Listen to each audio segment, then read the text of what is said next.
Every aspect of this case is mysterious. There's no logical explanation for anything he did. We can't say for a fact that this is why he did that, because there's no explanation for it. We cannot come up with a motive for this man to be dead. We can't come up for reasoning for him to be here. We can't come up for a reason for him to leave Canada. Nobody knew he was going to take this trip. Nobody. Blair Adams thought there was someone out to get him, and then he wound up dead. Robert Dennis Blair Adams was born on December 28, 1964 in Surrey, Greater Vancouver Regional District, British Columbia, Canada, to Sandra Edwards. He had a brother named Tom Welland. In 1995, Adams found himself at a prefab construction job working for his stepdad at SS Cedar Homes. Job ended up taking him to Germany, where in November of that year he met a woman at a party and they began dating. He was no girlfriend, he was known as a gentleman and a great boyfriend, but to others, he was known as becoming aggressive or confrontational. He also had a history with alcohol and substance abuse, and there were times that he expressed concern of people coming at him or spreading rumors about him. By the summer of 1996, 31-year-old Adams was back in Canada working as a construction site foreman. He was a hard worker and boasted about his job to all his friends. He also started attending Alcoholics Anonymous.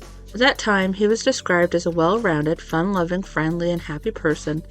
But as time went on, this calm and cheerful man changed into an anxious and extremely paranoid person with constant mood swings. He also started growing uncharacteristically careless at work and stopped attending AA. He hadn't been sleeping well either, and when his mother asked him what was wrong, he said, "I don't think I should tell you about it." And that was it. Adams never did tell Sandra what was wrong.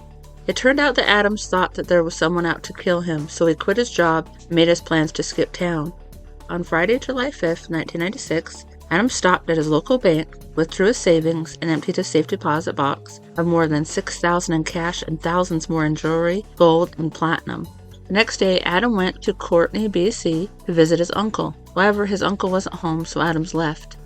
On July 7th, he attempted to enter the United States via ferry.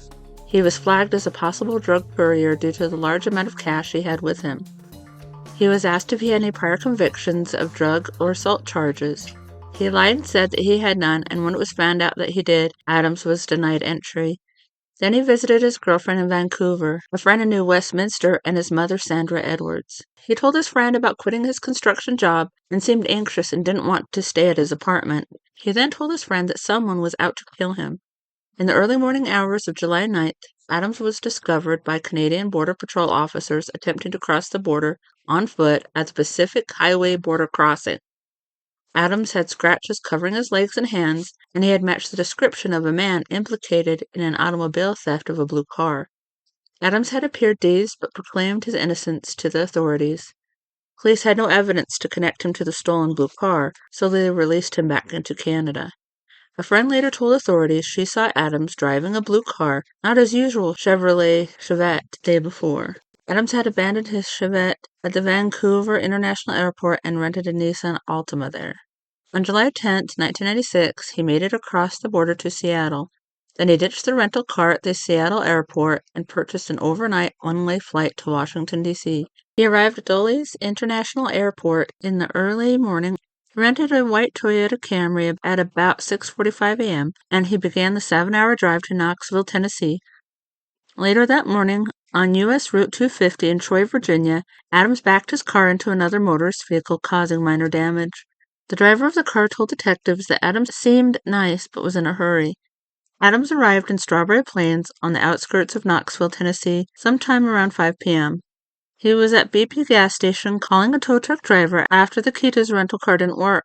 The tow truck driver, Gerald Sapp, said that Adams appeared to be having trouble mentally. Adams was using the wrong key on his rental car.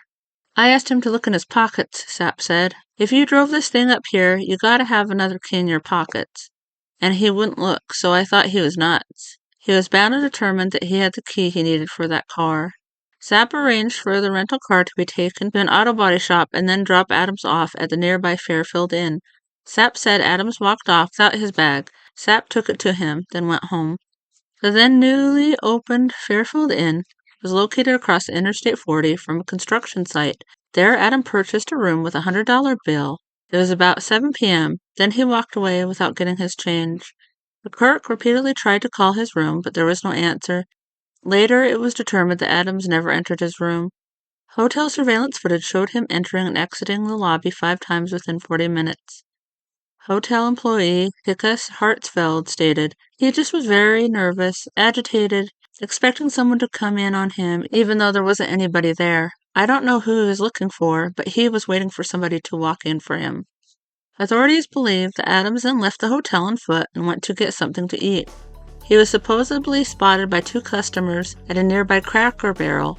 They both allegedly saw Adams with another man who was never identified. Their stories differed on what the man looked like. Another unconfirmed sighting was when 3 employees at the T&R truck stop on Deep Springs Road in Dandridge, which was 30 minutes from Knoxville, claimed they saw Adams there between 9:30 and 10:30 p.m., flipping through tattoo magazines and talking to an unidentified man about Canadian money. Around 7:30 a.m. on July 11th, construction workers discovered Adams' body in the construction site parking lot across the street from the hotel he was staying at. He was half naked with his pants off and his shirt open. His pants, shoes, and socks were lying near his body. Scattered around his body was German, Canadian, and U.S. currency, totaling nearly $4,000. In addition to the money found with the body, police also located a black duffel bag which contained maps and travel receipts, and a fanny pack which held 5 ounces of gold bars, gold and platinum coins, jewelry, a pair of sunglasses, and the key that belonged to the Toyota Camry that Adams had lost. The autopsy report concluded that Adams recently ate lettuce, meat, and shrimp. He had sustained many cuts and abrasions. The Knox County Sheriff's Department has speculated some of the wounds came from fending off an attack. Adams died from a single blow to his stomach. His official cause of death was ruled sepsis stemming from an abdominal perforation. He also had a wound to his forehead, which police determined was caused by a crowbar or a club. It was also believed Adams had been sexually assaulted, although no DNA evidence was found to confirm the suspicion. The only physical DNA evidence found at the scene was 1 strand of long hair that was gripped in Adams' hand. Adams' case remains unsolved. If you have any information about this case, please call of the Knoxville County Sheriff's Department at 865-215-2675 or by email at coldcase@knoxvillesheriff.org.